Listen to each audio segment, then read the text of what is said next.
नमस्कार, स्पॉटलाइट देख रहे हैं आप। मैं हूं आपके साथ अभिषेक। आज बात करेंगे जाति और जाति पर शोर और हिंदुत्व पर और उत्तर प्रदेश की राजनीति पर। उत्तर प्रदेश के मुख्यमंत्री आदित्यनाथ ने शुक्रवार को बजट सत्र पर बहस के दौरान विधानसभा में रामधारी दिनकर की एक कविता पढ़ी और ये कविता थी कि मूल जानना बड़ा कठिन है नदियों का, वीरों का, धनुष छोड़कर और गोत्र क्या होता है रणधीरों का, पाते हैं सम्मान तपोबल से भूतल पर शूर, जाति जाति का शोर मचाते केवल कायर क्रूर। रामधारी सिंह दिनकर ने यह कविता जाति जाति और विभाजित हिंदुओं की चेतना को जगाने के लिए लिखी थी। सीएम योगी ने भी कुछ इसी भावना से शायद हिंदुओं की एकता का आह्वान इस कविता के जरिए किया। यूपी में समाजवादी पार्टी पीडीएफ फॉर्मूले से चुनावी माहौल बनाने में जुटी और इधर ब्राह्मणों से लेकर राजपूत तक के अनेक मुद्दे उत्तर प्रदेश में फल फूल तो रही हैं। इससे योगी के हिंदुत्व को नुकसान पहुंच सकता है। 2 दिन पहले ही राष्ट्रीय स्वयंसेवक संघ के प्रमुख मोहन भागवत इस नुकसान की भरपाई करते नजर आए थे। शुक्रवार को योगी ने आक्रामक तेवर में जाति जाति का शोर मचाने वालों को कायर और क्रूर कह दिया। लेकिन ये जातिवाद शोर केवल विपक्ष ही नहीं मचा रहा बल्कि भाजपा संगठन के भीतर भी है। उनके भीतर भी जातिवादी सर सुनाई दे रहे हैं, चाहे वह बटुकों के सम्मान की बात हो या ब्राह्मण राजपूत विधायकों की अलग अलग बैठकों की या फिर सवर्ण दलितों के मुद्दों पर, जिनसे निपटना योगी सरकार के लिए एक बड़ी चुनौती बनती दिख रही। इन चुनौतियों के बीच योगी दलित, अल्पसंख्यक से लेकर सवर्ण तक सभी वर्गों की बात तो कर रहे हैं और यकीन दिलाने की कोशिश कर रहे हैं कि उनकी सरकार सभी का कल्याण बिना भेदभाव के करती है, न जाति देखती है न धर्म देखती है। लेकिन यूपी में चुनाव के समय तो यही दिखता है, जातिवाद की ही तूती बोलती है। तो क्या योगी जातिवाद की वैतरणी पार कर पाएंगे और इस बार चुनाव में हिंदुत्व के सबसे बड़े पैरोकार योगी का मुख्य मुद्दा क्या यही रहेगा? इसी पर चर्चा करेंगे। उससे पहले बयानों पर एक नजर।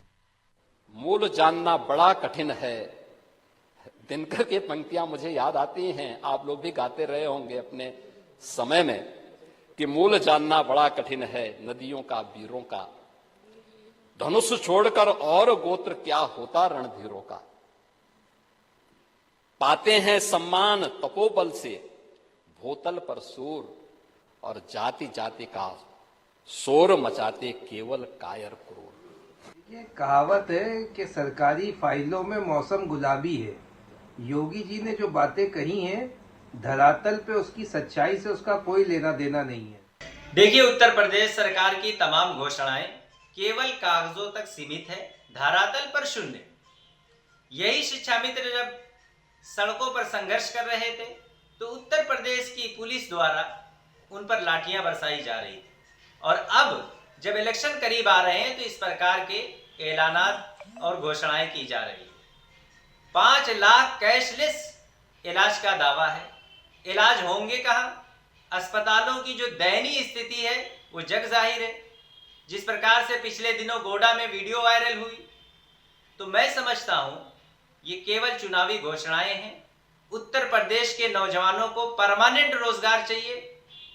जो सबसे बड़ा मुद्दा है, उत्तर प्रदेश का युवा परेशान है, पलायन को मजबूर है और इस सरकार ने 9 साल में उन्हें रोजगार के नाम पर केवल ठगने का काम किया है। मुख्यमंत्री जी ने तो पिछले 9 वर्षों में जाति मजहब से ऊपर उठकर काम किया और पिछली सरकारों ने जाति मजहब देखकर, कौम देखकर सरकार के संसाधनों का दुरुपयोग। तो ये स्थिति ये बजट सत्र में चर्चा थी जहां पर तमाम तरह के बयान देखने को मिले। चलिए चर्चा को आगे बढ़ाएंगे। केसी जैन हमारे साथ बीजेपी से, जुबेर खान समाजवादी पार्टी से, डॉक्टर एचएन उपाध्याय कांग्रेस से अपने पक्ष रखेंगे। बहुत बहुत स्वागत आप सभी मेहमानों का। सबसे पहले बीजेपी का रुख करेंगे। जाहिर तौर पर बजट पर चर्चा हो रही थी, तमाम तरह की बातें हो रही थी। केसी जी, देखिए, बहुत अच्छा लगता है सुनने में जब बात ये होती है कि जाति की बात नहीं करेंगे, धर्म की बात नहीं करेंगे, काम की बात करेंगे कि देखिए ये काम हमने किया है, ये काम हम योजना के तहत आगे करना चाहते हैं और आगे चलकर अगर बात चुनाव लड़ने की आएगी तो भी हम अपने मेरिट्स पर चुनाव लड़ेंगे। लेकिन क्या हो जाता है जब वाकई में वो स्थिति सामने आती है, जब चुनौतियां पार्टी के सामने आती है? क्योंकि बात तो ये हो रही है कि कहने के लिए तो आपकी पार्टी के नेता ये कहते हैं कि देखिए हम जातिगत भेदभाव नहीं करते, लेकिन वही आपकी पार्टी के अंदर ही आपकी पार्टी के दिग्गज नेता अलग थलग पड़ते नजर आते हैं। कई मामलों में ऐसा लगता है कि कोई एक दूसरे की बातों का समर्थन नहीं करते हैं। ठीक है, आप कहेंगे कि देखिए एक पार्टी में 2 लोगों के अलग अलग विचार हो सकते हैं, लेकिन क्या इतनी भी दूरियां हो सकती हैं कि साथ बैठ के किसी मुद्दे पर एक मत भी ना हो सके? देखिए अभिषेक जी, बातें तो तमाम सारी हो रही हैं, लेकिन भारतीय जनता पार्टी का जो एजेंडा है, सबका साथ सबका विकास, जितनी भी योजनाएं भारतीय जनता पार्टी की हैं, या किसी भी योजना में जातिगत आधार पर कोई भेदभाव कहीं दिखाई देता है, वो चाहे आयुष्मान कार्ड योजना की हो, चाहे किसान सम्मान निधि को लेकर के हो, चाहे नौकरियां देने को लेकर के हो, जो भी कार्य हो रहे हैं कहीं पर किसी भी प्रकार का कोई भेदभाव नहीं। लेकिन हाँ, जो लोग सिर्फ और सिर्फ जाति के आधार पर अपनी राजनीति चमकाना चाहते हैं, आप देखिए जो पीडीए की बात करते हैं, इन पीडीए की बात करने वाले लोगों के अंदर आप देखिए, जब इनकी सरकार थी तो 70 से ज्यादा जातियां देश में रजिस्टर्ड है। वो बिंद कहार, मंझी, कश्यप, मल्लाह, ये सब कहाँ गए? ओबीसी का मतलब सिर्फ क्या था? यादव समाज। उसके बाद में क्या कि उसके बाद कोई था तो कुर्मी समाज। तो इन सारी जातियों को तो किराया लगा दिया इन लोगों ने। तो जाति जाति जो कर रहे हैं ना, और वास्तव में इतनी जातियां हैं कि अगर एक जाति के व्यक्ति को एक कोई पद दिया जाए तब भी सारी जातियों को पद नहीं मिल सकता है, इतनी जातियां हैं। कहा जाता है महाराष्ट्र में 4 लाख से ज्यादा जातियां हैं महाराष्ट्र में। तो जाति जात का कार्ड कौन खेल रहा है? जिसके पास कोई मुद्दा नहीं है वो जात जात का कार्ड खेल रहा है। लेकिन भाजपा तो सबका साथ सबका विकास का मॉडल लेकर के आगे बढ़ रही है। आप देखिए कहीं पर किसी प्रकार का कोई भेदभाव नहीं है, यहाँ तक कि योजना तक में तो छोड़िए। पर केसी जैन जी इस बात से इनकार करेंगे जब पद बांटने की बात आती है, मंत्री बनाने की बात आती है, चुनाव जीतने के बाद या चुनाव जीतने से पहले भी, तो तब देखा जाता है कि अगला कौन सी जाति से और कौन से समाज से है और कितने बड़े वर्ग पर उसका प्रभुत्व है। उसके नाम नहीं, उसके उपनाम को लेकर ज्यादा बात होती है उत्तर प्रदेश की राजनीति में। ये मैं कोई कमाल की बात तो कह नहीं रहा हूं। आपके भी मंत्रिमंडल में ऐसे कई लोग हैं जो सिर्फ अपनी नाम की वजह से शायद बैठे हैं, क्योंकि अपनी समाज से आने वाले बहुत बड़े नेता हैं। जी देखिए अभिषेक जी, यहाँ पर क्या है कि माननीय मुख्यमंत्री जी ने सदन के अंदर जो बात कही उसमें कई उदाहरण भी दिए, और आप देखिए उससे भी एक और बड़ा उदाहरण है कि वो पूजा पाल जिनके परिवार के सदस्य कई लोगों की हत्याएं हो गई, उन पूजा पाल ने जब कहा कि सरकार कम से कम अपराधियों पे कार्रवाई कर रही है, उनको पार्टी से क्यों बाहर कर दिया गया? पूजा पाल पीडीए में नहीं आती क्या? क्यों उनको बाहर कर दिया गया? और एक चीज है, जिस समय एक सांसद, एक बड़े घराने की सांसद को कहा गया नंगी महिला कहा गया, उस समय पूरी की पूरा विपक्ष चुप बैठा रहा। क्यों?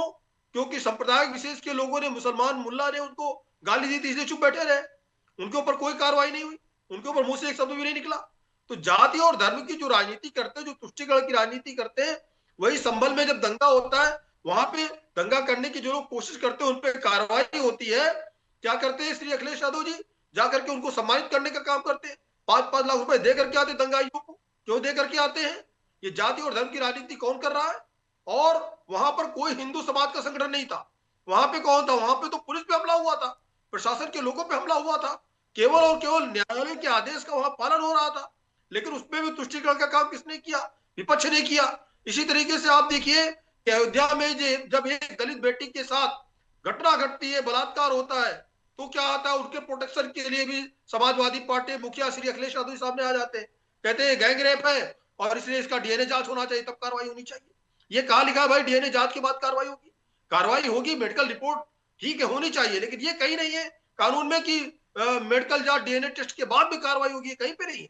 तो क्यों बचा रहे थे? क्योंकि समाजवादी पार्टी के वो एक कार्यकर्ता थे, संप्रदाय विशेष थे, उनको बचा रहे थे। तो जाति और धर्म के आधार पर कौन बचाव करता है, कौन कार्रवाई करता है, कौन योजनाओं का लाभ लेता है, ये उत्तर प्रदेश में किसी से छुपा हुआ नहीं है। जब से माननीय मुख्यमंत्री योगी आदित्यनाथ जी बने हैं, उसके बाद में बिना किसी भेदभाव के लोगों को योजनाओं का लाभ मिल रहा। उत्तर प्रदेश में 50 लाख लोगों को अब तक आवास मिल चुके हैं।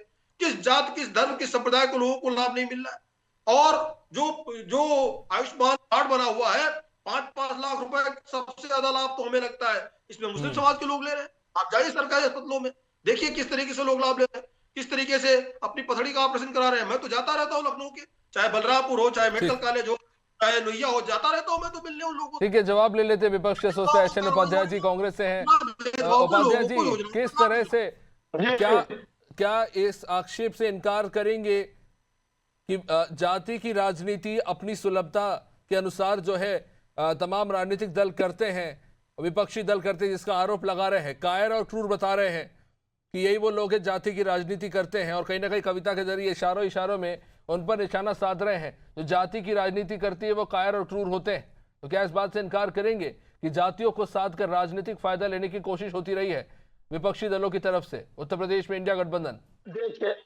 देखिए अभिषेक जी, जाति की राजनीति भारतीय जनता पार्टी खासतौर से उत्तर प्रदेश में मुख्यमंत्री जी कर रहे हैं।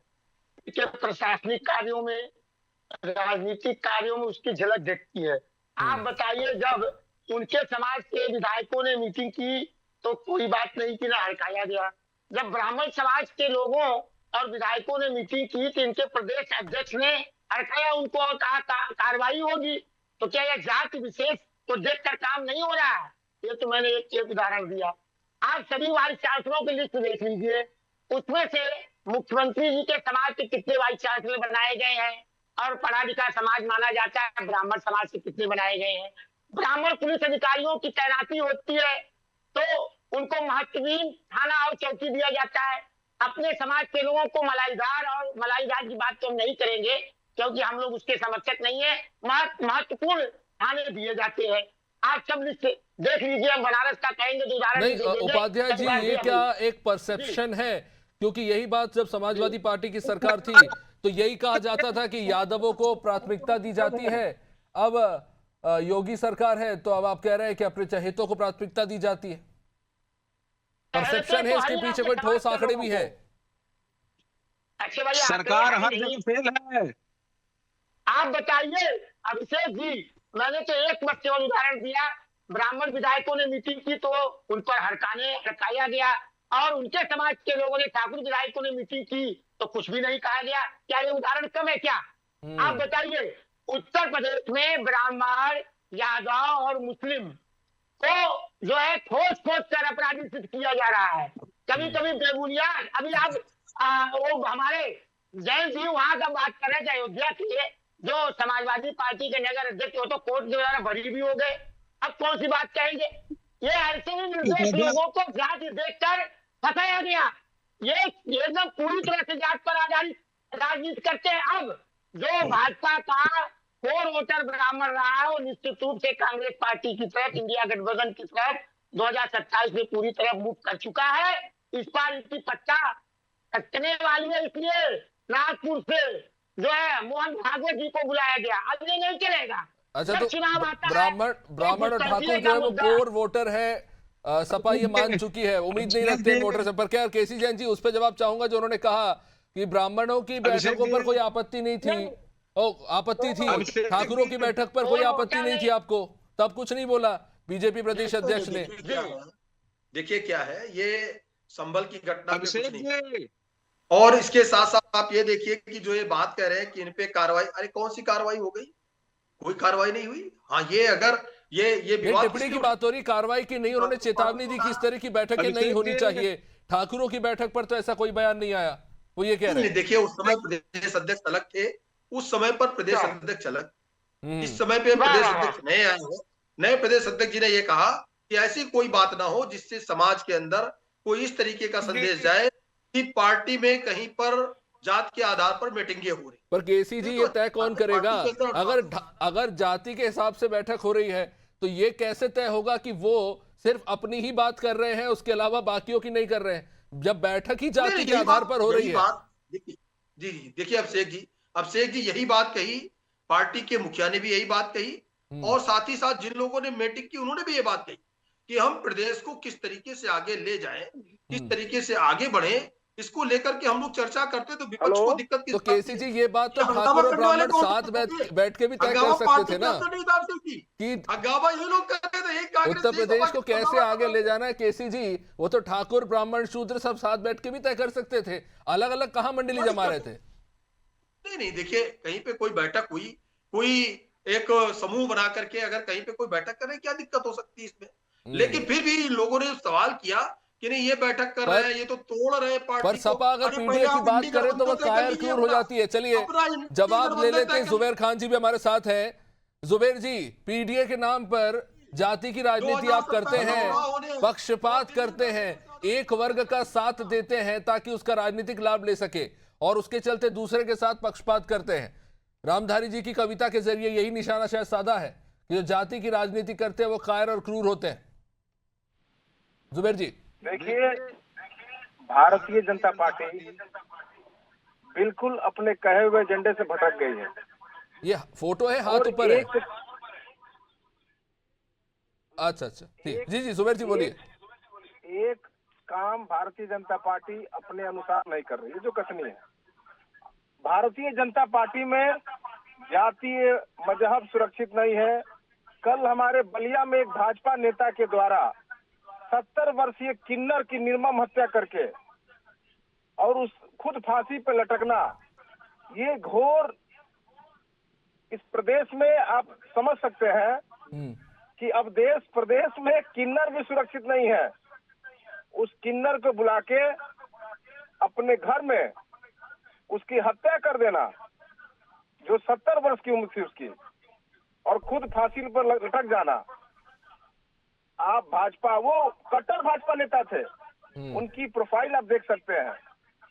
भारतीय जनता पार्टी केवल जात, मजहब, धर्म के नाम पर मुसलमान से शुरू हुआ था, मदरसों से शुरू हुआ था, आज प्राथमिक विद्यालय भी बंद किए जा रहे हैं। तो कहीं ना कहीं भारतीय जनता पार्टी जो एक खास वोट बैंक है, जो लोगों को एक जोड़ने का काम करने काम पर भ्रमित करके धर्म के नाम पर, आस्था के नाम पर लोगों को गुमराह किया जा रहा है। नहीं जुबेर जी, योगी जी तो कह रहे हैं कि 17 तक तो इंसेफेलाइटिस से हजारों बच्चे मर रहे थे, उनकी सरकार आई तो SC, FC, OBC कितने बच्चे मर रहे थे, उनकी सरकार आई तो इंसेफेलाइटिस पे अच्छा काम हुआ, और जो मृत्यु दर थी वो 0 तक लेके गई है मौजूदा सरकार। देखिए माननीय देखिए उत्तर प्रदेश के मुख्यमंत्री अपने हिसाब से इकोनॉमी कब उठा देंगे लो, मृत्यु दर कब घटा देंगे लो, देश का विकास दर कब बढ़ा देंगे लो, ये उनकी खुद की पॉलिसी है। पर जुबेर जी ये तो मानेंगे ना कि देखिए इंसेफेलाइटिस के मामले में तो अच्छा काम हुआ है, आधिकारिक आंकड़े हैं, सिर्फ सरकारी आंकड़े नहीं है, जमीनी सच्चाई भी है। यह एक महामारी बीमारी हो सकती है, और दुर्भाग्य था कि सरकार में रहती है, कभी सरकार में नहीं आती है। जिस तरह कोरोना काल भारतीय जनता पार्टी के राज में आया था, तो हम इसे ये नहीं कह सकते हैं कि ये भगवान का दिया हुआ, ऊपर वाले का दिया हुआ एक प्राकृतिक कहर हो सकता है। लेकिन भारतीय जनता पार्टी, मैं बधाई देना चाहता हूं इस प्रदेश की जनता को, जिस तरह UGC पर भारतीय जनता पार्टी के कोर वोटरों ने प्रदेश में कड़ा विरोध जताया, देश में कड़ा विरोध जताया। कहीं ना कहीं भारतीय जनता पार्टी हर मुद्दे पे अब उनके लोग भी उनका विरोध करना चालू कर दिए हैं। इसलिए भारतीय जनता पार्टी अपने हर एंगल से घिरी हुई जा रही है, और कहीं को नहीं। पर जुबेर जी आसान है आरोप लगाना, लेकिन सवाल तो ये भी उठता है ना कि आप हर जगह अपने PDA का नारा बुलंद करते हैं, कहीं पर आपका अल्पसंख्यक हो जाता है, कहीं पर आदिवासी हो जाता है, कहीं पर अगड़ा गरीब हो जाता है। तो ये जो स्थिति है वो ये बताती है कि जाति के बिना राजनीति संभव नहीं, और कहीं ना कहीं ये इस बात को इंगित भी करती है कि मुद्दों की राजनीति से ज्यादा उत्तर प्रदेश में राजनीतिक दलों के लिए कंफर्टेबल पोजीशन है, जाति पकड़ो और उसकी कतार पे चल दो। जी, जनहित के मुद्दों पर राजनीति करेंगे तो पोल खुल जाएगी, पता चल जाएगा कौन कितना पानी में, तो इसलिए जाति की राजनीति करिए, थोड़ा वो करेंगे, थोड़ा हम करेंगे, साथ साथ चलेंगे। मैंने कहा ना कि भारतीय जनता पार्टी मुसलमानों से चालू की, मदरसों से चालू की, अब हर धर्म वर्ग के लोग नाराज हैं, सड़क पे उतर रहा है। उनकी जो कोर वोटर थे, जो उनके लिए लड़ते थे, सड़ते थे, आज प्राथमिक विद्यालय बंद किए जा रहे हैं।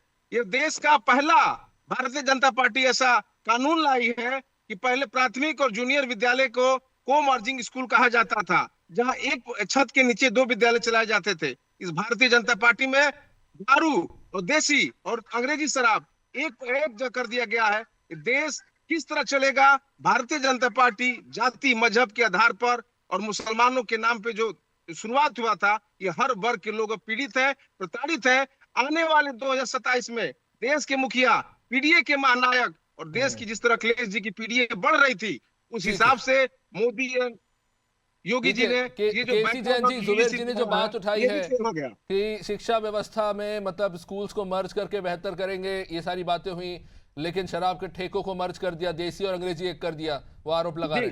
जी जी जी जी। देखिए जुबेर जी तमाम सारी बातें कर रहे हैं, लेकिन बहुत ही शर्मनाक एक इनका बयान अभी के अभी आया, जो इंसेफेलाइटिस को कह रहे हैं कुदरती एक बीमारी है। सरकार का क्या काम है? आप अरे आपके सरकार में भाजपा नेता ने नहीं, ठीक है, उस पर मैं क्लियर कर देता हूँ, वो बात ठीक नहीं थी। देखिए, कोरोना एक प्राकृतिक आपदा है जो 100 सालों में एक बार आई, और इंसेफेलाइटिस एक महामारी है जिसका टीकाकरण होता है। ठीक है जुबेर, केसी जैन जी बोलिए। आज अगर उन बच्चों की जानें बच रही हैं तो इनको तकलीफ हो रही है, उन गरीबों के बच्चे बच रहे हैं, कितने खत्म हो गया। नहीं, एक मिनट, नहीं केसी जैन जी, बिल्कुल निश्चित रूप से एक बहुत अच्छी बात है कि आज अगर इंसेफेलाइटिस से मासूम बच्चे, डी का मतलब परिवार, डी का मतलब डिंपल, ए का मतलब अखिलेश, अब ये नहीं ठीक है, एक मिनट, वो उस पे नहीं जाते, मुद्दे पे रहते हैं। केसी जैन जी, मैं बिल्कुल आज जो बात हो रही है कि जाति की राजनीति जो है सबसे बड़ी समस्या है और इसकी खिलाफत करी है मुख्यमंत्री जी ने, मैं इस पे आना चाहूंगा। इंसेफेलाइटिस पे राज्य सरकार को सफलता मिली है, बहुत अच्छी बात है, आंकड़े घटे हैं और शून्य पर पहुंचे, ये भी अच्छी बात है। एक मिनट जुबेर जी, लेकिन मेरा सवाल ये है कि ये इंसेफेलाइटिस में SC ST और मुसलमान के बच्चे मिले, 1500-1700 बच्चे मरते थे, ये जो बातें कही गई, ये आंकड़े कहां से आए? स्वास्थ्य विभाग इंसेफेलाइटिस से कितने मरे हैं इसके आंकड़े तो बता सकता है, जाति के हिसाब से कितने मरे हैं ये आंकड़े कहां से आए, मेरा सवाल है। आज तक गंगा में जो लाशें भाई उसमें कितने कोविड से मरे वही स्पष्ट नहीं कर पाई स्वास्थ्य विभाग। जो बच्चे मेडिकल कॉलेज में भर्ती होते थे, वहां पे स्थानीय चिकित्सालय में भर्ती होते थे, सबके माता पिता सबका नाम दर्ज होता था और उसी आधार पे चीजें आई कि किस तरीके से। लेकिन जो लोग आज देखिए क्या कहते हैं, मुझसे ये कह रहे हैं कि स्वास्थ्य विभाग आंकड़े जुटाने के साथ ये भी देख रहा था कि कौन सी जाति के कितने मरे हैं। का कहना है कि पीडीए, जो आपका पीडीए है ना, यही लोग पीड़ित, लेकिन आपकी सरकार 2012-17 तक रही, पीडीए को आप पीडीए के साथ में तो आप कहते कि सरकार की जिम्मेदारी ये होती है। एक मिनट जुबेर जी, ये केसी जैन जी, क्या आप मुझसे ये कहना चाह रहे हैं, क्योंकि मुझे नहीं लगता ऐसा कोई नॉर्म है स्वास्थ्य विभाग में जहां पर जाति के आधार पर तय हो रहा है कि कितने बच्चे इंसेफेलाइटिस से मरे। एक मिनट जुबेर जी, केसी जी आप बोलिए, आपका ऑर्डर नहीं आ रहा।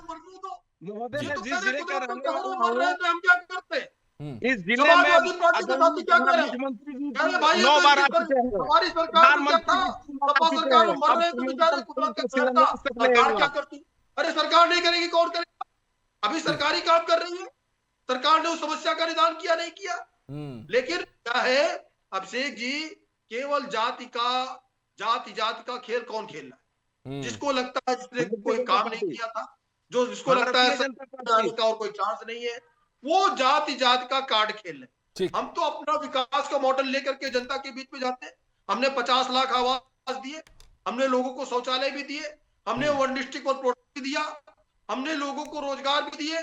समाजवादी पार्टी ने 2,51,000 रोजगार दिए और हमने 10 लाख लोगों को रोजगार दिया। आपसे 4 गुना रोजगार। जाति की राजनीति को लेकर यह बहस बहुत अंतहीन कह सकते, एक तरह से। बहुत बहुत शुक्रिया आप सभी मेहमानों का। तो जाति को लेकर राजनीति कहां जाकर रखेगी ये तो पता नहीं, विपक्ष और पक्ष में एक दूसरे के ऊपर जाति के नाम पर आरोप तो मरते ही रहे, इससे पहले भी ये कोई नई बात नहीं है। लेकिन जरूरी यह है कि जन सरोकार से जुड़े मुद्दों पर आखिर कितनी प्रखरता से बात हो रही है, जितनी राजनीति जातियों को लेकर होती है, जातियों के उत्थान की बात होती है, लेकिन जाति विमुक्त राजनीति जो एक सपना था, क्या कभी साकार भी हो पाएगी हिंदुस्तान की राजनीति में? ये एक बड़ा सवाल है। देखते रहिए अनादि टीवी। नमस्कार।